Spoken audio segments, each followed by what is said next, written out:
2 metre दूर रखी एक मोमबत्ती को जलाने का टास्क दिया गया था। सबसे पहले फिलिप नाम का एक लड़का अंदर गया और उसके टेस्ट के बाद प्रिंसिपल ने उसे कार्ड देकर बाहर इंतजार करने को कहा। बाद में जब एलियट की बारी आई तो वो मोमबत्ती नहीं जला सका क्योंकि उसके हाथ से चिंगारी की जगह धुआं निकल रहा था। प्रोफेसर उससे काफी नाखुश थे। खैर अंत में रायना की बारी थी जो अपने साथियों में से सबसे बेहतरीन थी क्योंकि उसने सिर्फ अपनी छोटी उंगली से ही मोमबत्ती जला दी। इसके बाद फजीज का टेस्ट हुआ जिसमें उन्हें कुत्ते से बातचीत करके उससे कुछ सवालों के जवाब पूछने थे। अगर वो कुत्ते के सभी जवाब समझ पाए तो वो टेस्ट में पास हो जाएंगे। तीसरे टेस्ट में कुछ बच्चों को सामने रखे गमले को अपनी शक्ति से अपनी तरफ खींचना था, लेकिन जब पेपर नाम की एक लड़की की बारी आई तो उसने गमला अपनी तरफ खींचने की बजाय दूर धकेल दिया और वो सीधा दीवार से जा टकराया। इसी वजह से उस बेचारी को रिजेक्ट कर दिया गया। फिर उड़ने का टेस्ट हुआ जिसमें बच्चों को 30 सेकंड के लिए जमीन से 1 मीटर ऊपर रहना होगा। मगर जब आंद्रे नाम की एक लड़के की बारी आई तो जैसे ही उसने अपना भारी भरकम बैग उतारा तो वो एक ही पल में उड़कर सीधा छत पर जा लगा। उसकी शक्तियाँ उसके बस में नहीं थी और वो चाहकर भी वापस नीचे नहीं आ रहा था। तब प्रोफेसर ने सीढ़ियाँ लगाकर जैसे तैसे उसकी जान बचाई। आखिरकार अब नोरी के ग्रुप की बारी थी और इस टेस्ट में उन्हें सामने रखी एक बिल्ली को देखकर 6 सेकंड के लिए हूबहू उसके जैसा रूप लेना है। मगर जब नोरी की बारी आई तो उसने अपना रूप बदला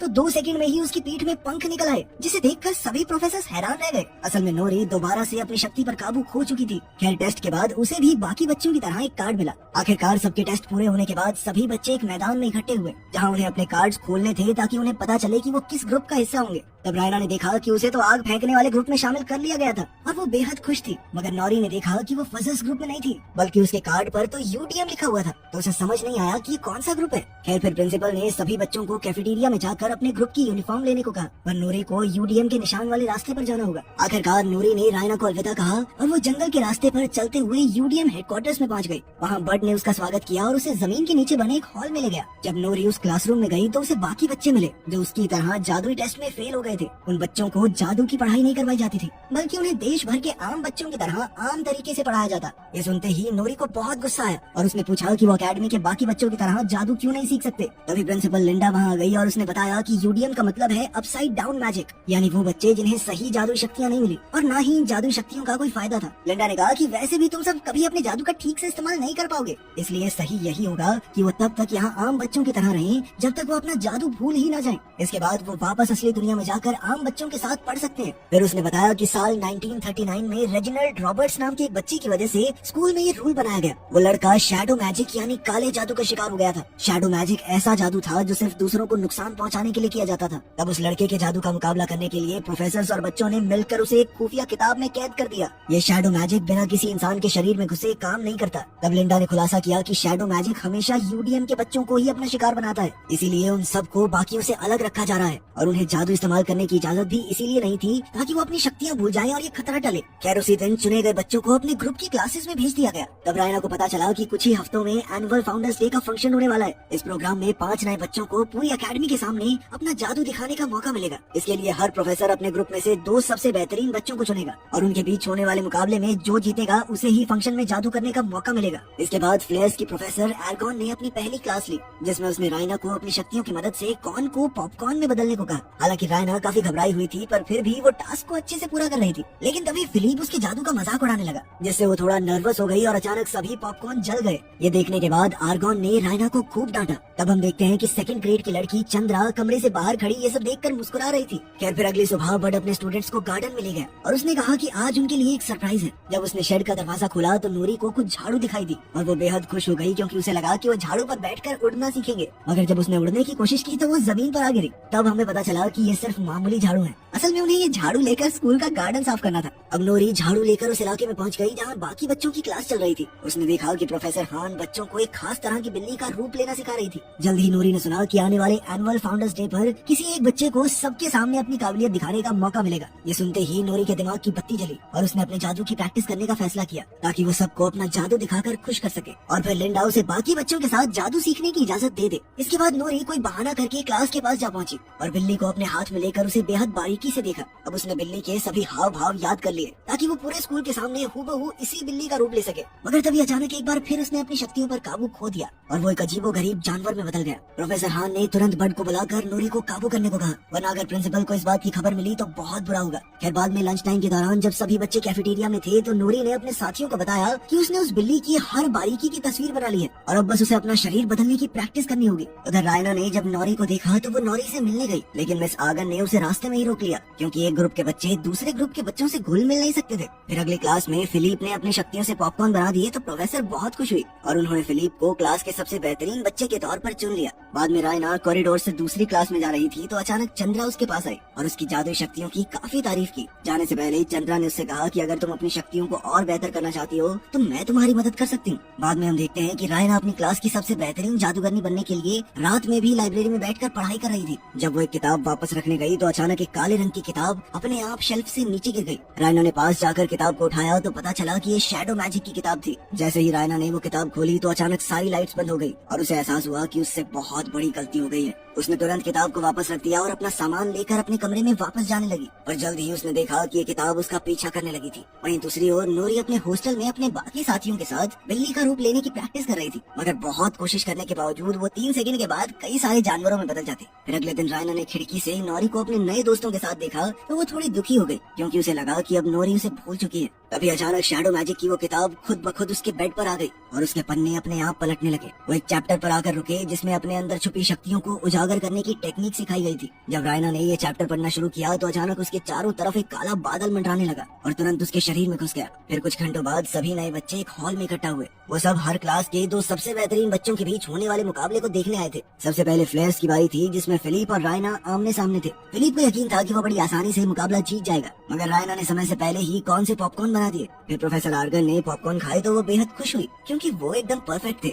आखिरकार रायना को फ्लेयर्स की तरफ से एनुअल फाउंडर्स डे पर अपना जादू दिखाने के लिए चुन लिया गया। उसी पल नोरी भी वहाँ पहुंची और उसने कहा कि वो अपना जादू ठीक करने के लिए कई दिन से प्रैक्टिस कर रही है। उसने अपनी काबिलियत दिखाने के लिए एक आखिरी मौका मांगा और तभी एक बिल्ली का रूप ले लिया। इधर प्रोफेसर हान उसका समय नोट कर रही थी, पर 4 सेकंड के बाद ही नोरी की पीठ से फिर से पंख निकल आए और वो अपनी शक्तियों पर काबू खो बैठी। वो बेहद घबरा गई और इसीलिए लगातार अजीबोगरीब जानवरों में बदल रही थी। तब रायना ने अपनी दोस्त को शांत करने की कोशिश की और शैडो मैजिक वाली वो किताब पढ़ने के बाद अब रायना की शक्तियाँ कई गुना बढ़ चुकी थी और वो भी अपनी आग पर काबू न पा सकी, जिस वजह से एक बहुत बड़ा आग का गोला बना जिसमें नोरी की बलि चढ़ने ही वाली थी कि तभी वो अपने असली रूप में आ गई। रायना ने तुरंत उससे माफी मांगी और बड ने नोरी को सहारा दिया। ये सब देखकर प्रिंसिपल लिंडा ने बड को खूब डांटा और उसे अपने स्टूडेंट्स को काबू में रखने को कहा, वरना उसे अपनी नौकरी से हाथ धोना पड़ेगा। इसके बाद नोरी और उसके दोस्त यूडीएम हेडक्वार्टर्स में लौट आए और वो बेहद दुखी थे, क्योंकि अब वो जिंदगी में फिर से जादू इस्तेमाल करने की उम्मीद खो चुके थे। तब हमें पता चला कि कई साल पहले बड भी उन्हीं की जगह था, यानी वो भी यूडीएम का स्टूडेंट था। उसे इन बच्चों के लिए बुरा लग रहा था तो उसने सबको जंगल में इकट्ठा किया और कहा कि वो वैसे भी इस नौकरी से खुश नहीं है। अब वो यूडीएम के बच्चों के सपने टूटते हुए देखकर थक चुका था, इसलिए उसने इन बच्चों को अपनी खास काबिलियत को अपनाकर उसका सही से इस्तेमाल करने की ट्रेनिंग देने का फैसला किया। फिर बड अचानक से गाने लगा और उसकी भाषा समझकर जंगल के कई जानवर उसके पास आ गए। तब ये खुलासा होता है कि बड भी फजी कैटेगरी का यूडीएम स्टूडेंट था। ये देखकर सभी बच्चों को एहसास हुआ कि वो अकेले नहीं है। बड बाकियों की तरह बोलकर नहीं बल्कि गाना गाकर जानवरों से बातें करता था। असल में वो छुप छुप कर अपने जादू की प्रैक्टिस करता था ताकि वो उसे भूल ना जाए। अब उसने चारों बच्चों को कल सुबह अपने जादू की ट्रेनिंग देने का वादा किया। बाद में जब वो वापस लौट रहे थे तो नोरी आज की गड़बड़ के बारे में सोच रही थी, तो उसे एहसास हुआ कि रायना के जादू में कुछ तो गड़बड़ी जरूर है और इसकी असली वजह पता लगाने के लिए उसने रायना से मिलने का फैसला किया। उधर रायना जब अपने कमरे में पहुंची तो चंद्रा वहाँ शैडो मैजिक की किताब लिए खड़ी थी। चंद्रा ने कहा कि इसी किताब की मदद से आज उसकी शक्तियाँ इतनी बढ़ गई थी। रायना को एहसास हुआ कि इस किताब की वजह से आज उसकी बेस्ट फ्रेंड नोरी की जान जाने ही वाली थी और उसने गुस्से में आकर चंद्रा को कमरे से बाहर निकलने को कहा, लेकिन चंद्रा के जाने के बाद वो किताब अपने आप जादू से उसके कमरे में आ गई। रायना ने गुस्से में दरवाजा खोला तो वहीं नोरी खड़ी थी और रायना ने उसी पल उसे गले लगा लिया। लेकिन अब शैडो मैनुअल का सच नोरी के सामने न आ जाए, इसलिए रायना को उसे कमरे से निकालना पड़ा।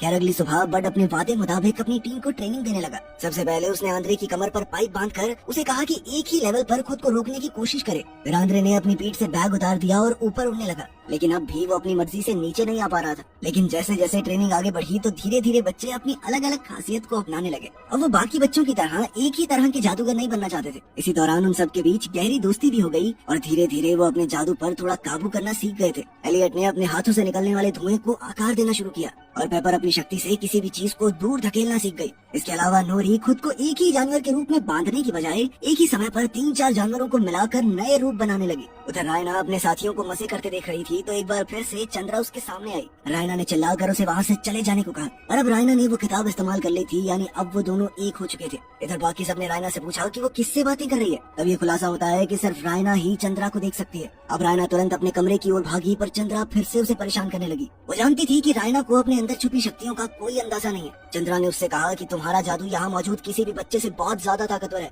आखिरकार रायना के मन में अपने अंदर बैठे डर को हटाकर अपनी असली शक्तियों को हासिल करने की इच्छा पैदा हुई और उसने चंद्रा की बातों में आकर खुद को शैडो मैजिक के हवाले कर दिया। कुछ ही पलों में नोरी वहाँ आई तो उसे पता चला कि रायना पर किसी बुरी शक्ति का साया है, यानी शैडो मैजिक की ताकत सिर्फ यूडीएम के बच्चों को निशाना नहीं बनाती। खैर अब रायना ने काली शक्तियों की चपेट में आकर एक वैशी आवाज में कहा, जल्द ही पूरा स्कूल तबाह हो जाएगा, इसलिए अगर नोरी को अपनी जान प्यारी है तो उसे भाग जाना चाहिए। नोरी तुरंत भागकर प्रोफेसर बड के पास गई और उन्हें सब कुछ बता दिया। तब नोरी के साथियों ने ये सच प्रिंसिपल को बताने का फैसला किया, लेकिन बड ने कहा कि लिंडा इस बात पर कभी यकीन नहीं करेगी, इसलिए उसने बच्चों को अगले दिन तक इंतजार करने को कहा। उसे विश्वास था कि वो बुरी आत्मा कल यानी एनुअल फाउंडर्स डे के दिन हमला जरूर करेगी। फिर अगली सुबह सभी बच्चे और प्रोफेसर गार्डन में इकट्ठा हुए और लिंडा ने रायना को स्टेज पर बुलाया ताकि वो अपने जादू का नमूना दिखा सके। पहले तो रायना ने अपनी जगह पर बैठे हुए ही आग से हवा में अक्षर लिखकर सबका स्वागत किया। फिर उसने खड़े होकर कहा कि उसने आज के लिए कुछ खास तैयार किया है। तभी अचानक उसने अपने हाथ में बहुत ही बड़ा आग का गोला बनाया और रायना की परछाई बड़ी होते हुए पूरे गार्डन में फैल गई।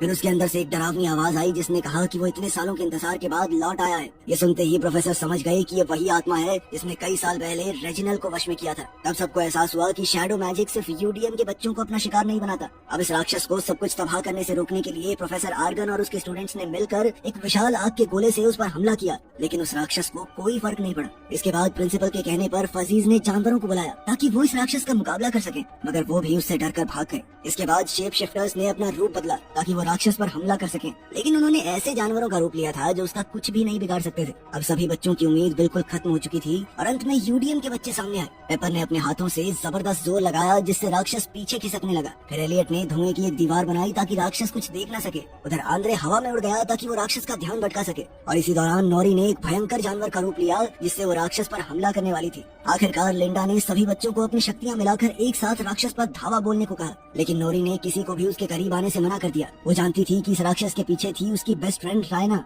अब उसने खुद अपनी जान खतरे में डाल दी ताकि रायना राक्षस पर काबू कर सके। राक्षस नोरी पर हमला करके उसका काम तमाम करने ही वाला था कि ऐन वक्त पर उसके अंदर से एक जबरदस्त आग के गोले का धमाका हुआ जिससे वो राक्षस वहीं भस्म हो गया। नोरी ने देखा कि आखिरकार रायना शैडो मैजिक से आजाद हो गई थी, जिसके बाद उसने चैन की सांस ली और रायना को गले लगा लिया। आखिरकार यूडीएम के बच्चों ने मिलकर सेज एकेडमी को तबाह होने से बचा लिया था और इसी दिन के बाद से यूडीएम प्रोग्राम को कैंसिल कर दिया गया। अब यूडीएम के बच्चे भी बाकियों के साथ मिलकर अपने खास जादू का इस्तेमाल कर